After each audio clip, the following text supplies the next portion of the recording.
This is the fusion for the month of August 2024, and it will start 1st of August, to start preparing for it. In this video, I want to let you guys know this champion skills, my first impression about what it will look like, where we're gonna use him, whether it will be worth going for or not. So that's the first information that you should know. It's starting 1st August, that's the second information, and now we're about to look at the skills. You can tell for the character design that this is a Demon Spawn faction champion. They are the ones who already have this fire all around them, even burning on their horns, their blades, their feathers or bones behind him. It's all fiery. So that's a Demon Spawn faction, almost looks like a Drexstar, but obviously a unique design right here. I'll tell you his name, but before I do, he was expected, or the next fusion was expected to be something that we can use with Packmaster Shaik, because of all these champion skills that has something to do with Terror Beast, Gormax, Houndspawn, Hellfang, and Stick Beast. We didn't want to build this champion, so we're expecting them to release a champion we can use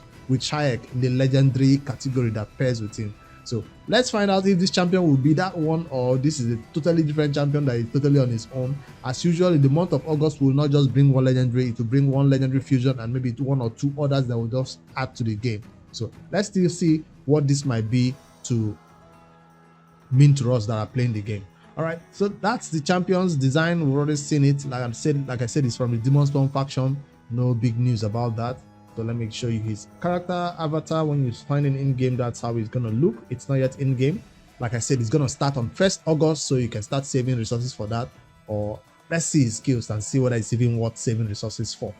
In his A1, this champion, A1 is called Expire, has a 50% chance of applying a debuff spread effect, taking a hex debuff and placing it on all enemies. That is a very unique A1. That is a very, very unique A1. The A1s we see normally just increase durations of the debuff. Now this one takes hex from one person and spreads it across everybody else. If the target isn't under X, don't worry, he still has a plan for that target. Will spread one other random debuff instead. So if they are under hex, he will spread only X, but if they are not under hex, he will spread decrease defense, decrease attack, whatever they have on them. Will this spread also stun or something crazy like that? All right, it doesn't say whether it's just against bosses or normal enemies. Hex works against those two content, I guess, so it doesn't really matter. It's a 50% chance when not books that A1. It goes up to a, how many percent chance? 70% chance when you spend book on it. So it's still like a 30% chance that he will not spread that hex. Still not a reliable way to deal with hex. You normally want a champion who has AoE X, but if he's falling off on some people, maybe he comes in there and spreads it against to them. So I can think of maybe in places where you're using hex, the corset sets, he can be the champion spreading it to other champions who did not get it.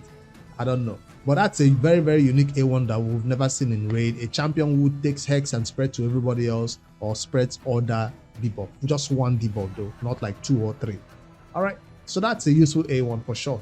Unique one too. The A2 is called Anthema Burst. It's on a 3-turn cooldown when you spend books on it, and it will attack one enemy. Before attacking, this A2 will place increased attack buff on this champion for 2 turns. Increased attack, if that means he's a damage dealer, yes, his damage is based on attack. Single target hit, it better do big hit. It repeats this attack on all enemies under hex debuff. So it feels more like an AoE. You attack one person, it attacks everybody else, repeats. It doesn't say excess damage from the one person or one of those weird synergies. That it just repeats that same attack you did to one person to everybody else.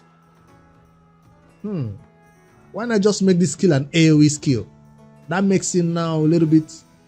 So does that mean he hits one person twice while everybody gets hit once? That's what it reads like. He hits one person, then he hits everybody again.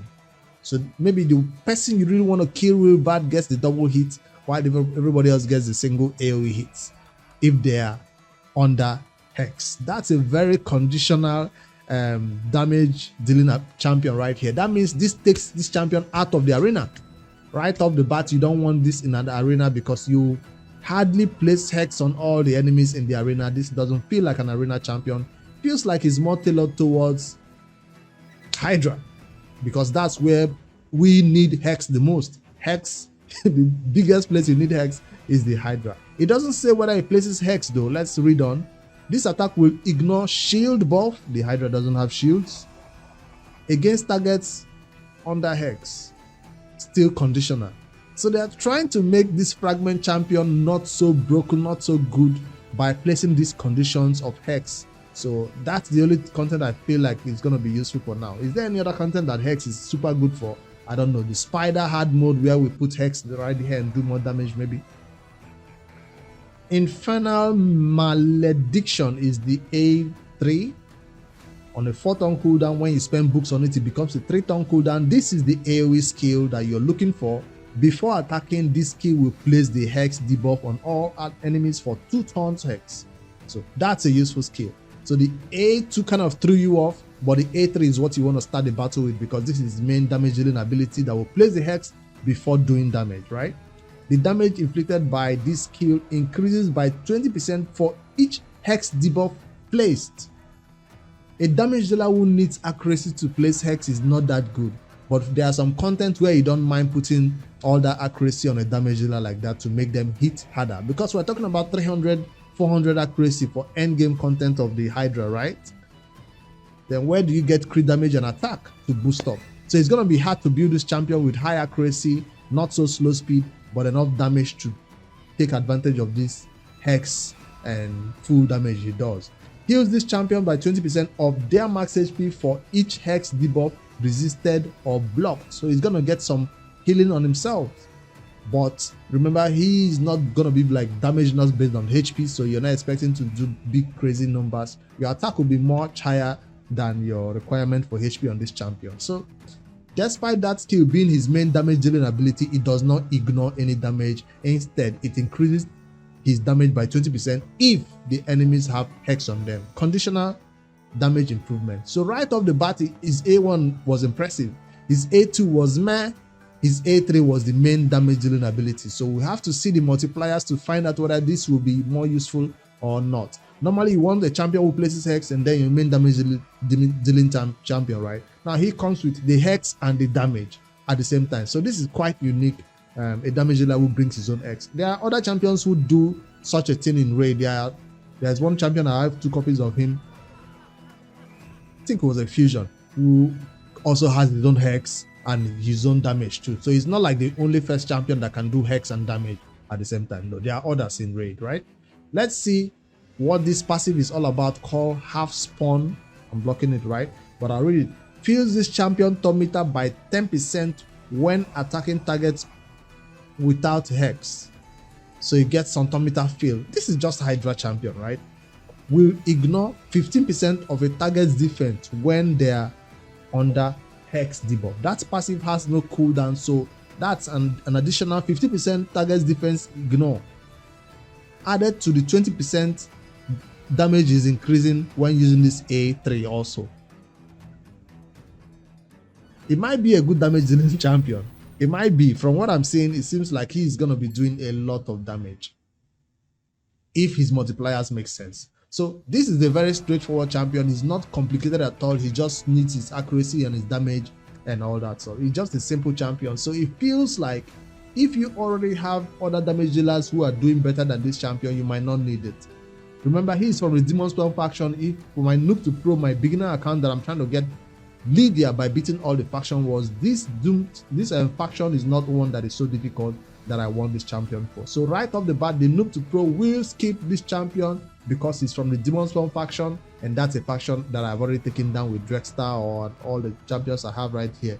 He doesn't have HP burn, so why is he on fire?